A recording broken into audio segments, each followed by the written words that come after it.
Hello students, आज एक बहुत इम्पोर्टेंट कमांड करने वाले हैं हम माई एसक्यूएल की, या बेसिकली कहें कि एसक्यूएल के अंदर एक इम्पॉर्टेंट कमांड है जिसको बोलते हैं हम create table. Create table command किस लिए यूज़ होती है? जैसा नेम से पता चल रहा है हमें कि कोई नई टेबल हमें क्रिएट करनी होती है तो हम यूज़ करते हैं क्रिएट टेबल। ठीक है, तो ये मैंने माई एसक्यूएल का विंडो खोला है, लॉगिन किया है। मैं आपको कुछ दिखाना चाहती हूँ पहले कि एक मेरे पास डेटाबेस है जिसको बोल रहे हैं हम स्कूल मैनेजमेंट। ठीक है, तो सबसे पहले मैं इसको आपको दिखा रही हूँ कि स्कूल मैनेजमेंट डेटाबेस यूज़ हो रहा है। उसके अंदर कौन कौन से टेबल्स हैं इसके अंदर। ठीक है, तो हम ये कह रहे हैं कि यूज़ स्कूल। पहले तो हमें पता चले कि ये स्कूल मैनेजमेंट एक्चुअली में है या नहीं है, उसके लिए मैं लिखूँगी शो डेटा बेसिस। ठीक है, शो डेटाबेसेस क्या शो करेगा कि इसके अंदर कितने डेटाबेसेस हैं। तो ये शो कर रहा है कि इसके अंदर 8 डेटाबेसेस हैं, और 8 डेटाबेसेस में आपका जो थर्ड लास्ट है वो है आपका स्कूल मैनेजमेंट। ठीक है, तो मैं इसको यूज़ करना चाहती हूँ स्कूल मैनेजमेंट को, क्योंकि मुझे जो नई टेबल क्रिएट करनी है वो स्कूल मैनेजमेंट में क्रिएट करनी है। ठीक है, तो मैंने लिखा school management, use school management. ठीक है, तो इससे क्या होगा कि अब हम डेटाबेस कौन सा वाला यूज़ करने लग जाएंगे, स्कूल मैनेजमेंट। अच्छा, तो हमें पहले ये पता करना होगा कि स्कूल मैनेजमेंट में कितनी फाइल्स बनी हुई हैं।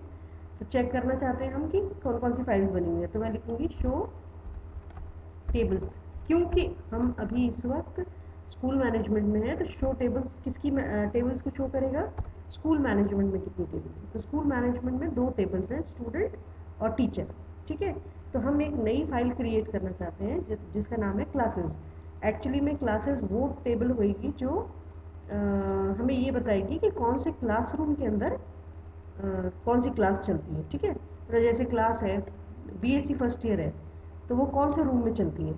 ठीक है, तो ये हमें क्लास क्रिएट करनी है, क्लासेस टेबल क्रिएट करनी है। तो मैं इसके लिए जो कमांड लिखूँगी वो है, ये देखिए, इसको बोलते हैं क्रिएट टेबल। तो सिंपली हम लिखेंगे क्रिएट टेबल और टेबल नेम। अभी हम टेबल नेम क्या रखना चाहते हैं, स्टूडेंट और टीचर तो टेबल नेम है। हम जो क्रिएट करना चाहते हैं वो है क्लासेस, CLASSES। ठीक है, ब्रैकेट के अंदर हमें ये लिखना पड़ेगा कि कौन कौन से फील्ड्स हमको उसमें लेंगे। तो पहला जो फील्ड है वो है क्लास अंडरस्कोर नेम, मतलब बीएससी का क्लास है, तो बीएससी की क्लास का नाम जो है, क्लास का नाम क्या है, बीएससी। एमएससी की क्लास है तो एमएससी लिखना है। ठीक है, तो इसके लिए क्लास नेम लेंगे और उसका कैरेक्टर का साइज दे रहे हैं 10। ठीक है, मतलब बीएससी एमएससी लिखने के लिए कितनी जगह, 10 स्पेसेस से ज़्यादा जरूरत नहीं पड़ेगी। दूसरी, कंस्ट्रेंट रखना चाहते हैं इसके ऊपर। अगर आप डेटाबेस के कॉन्सेप्ट जानते हैं तो आप जानते हैं कि ये कुछ तरह के कंस्ट्रेंट हैं जो फील्ड्स के ऊपर रखे जाते हैं।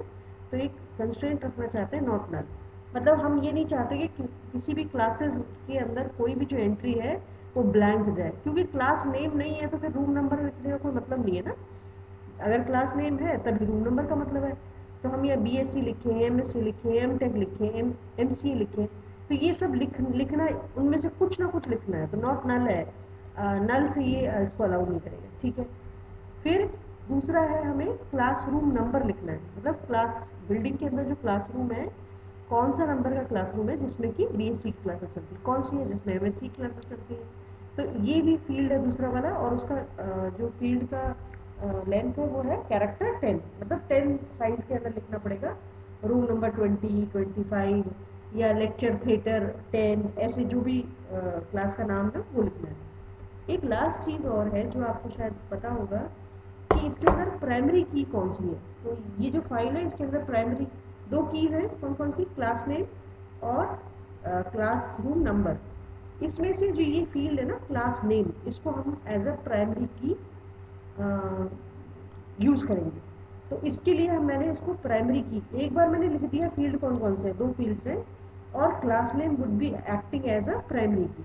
ठीक है, तो इसमें कुछ भी सर्च करना होगा या किसी और फाइल में से इसको सर्च करना है तो हमें किसके बेसिस पे सर्च करना पड़ेगा, क्लास नेम के बेसिस पे। बीएससी, एमएससी, एमटेक, एमसीए, ये बेसिस पे हमें सर्च करना होगा। ठीक है, तो ये एक्ट करेगी हमारी प्राइमरी की। प्राइमरी की लिखने के बाद मैंने ब्रैकेट क्लोज कर दिया क्लास टेबल वाले का और सेमीकोलन लगा दिया। अब देखें ये क्रिएट करता है कि नहीं करता है। इसने एक टेबल क्रिएट कर दी। कैसे पता चला कि टेबल क्रिएट कर दी? शो टेबल्स के अंदर मैं चेक कर लेती हूँ कि टेबल्स की लिस्ट में कौन कौन सी फाइल्स आ रही हैं। देखिए स्टूडेंट और टीचर पहले क्रिएट हो गई थी, क्लासेस को आपने अभी क्रिएट किया, उसने उसको दिखा दिया। अच्छा, अब मैं ये चेक करना चाहती हूँ कि इसके फील्ड क्या क्या बने। तो मैं कहूँगी डिस्क्राइब क्लासेस। डिस्क्राइब क्लासेस से क्या आना चाहिए? दो फील्ड्स हैं, बिल्कुल बिल्कुल करेक्ट है। पहला है क्लास नेम और दूसरा है क्लासरूम नंबर, और दोनों का साइज कैरेक्टर 10 है। और नल, फर्स्ट वाले को नॉट नल बोला है इसलिए नॉट नल है। फर्स्ट वाला प्राइमरी की तरह बिहेव कर रहा है और डिफॉल्ट वैल्यू दोनों की अभी इस वक्त नल है। ठीक है, अब मैं ये चेक करना चाहूँ कि इसके अंदर फील्ड कौन कौन से हैं।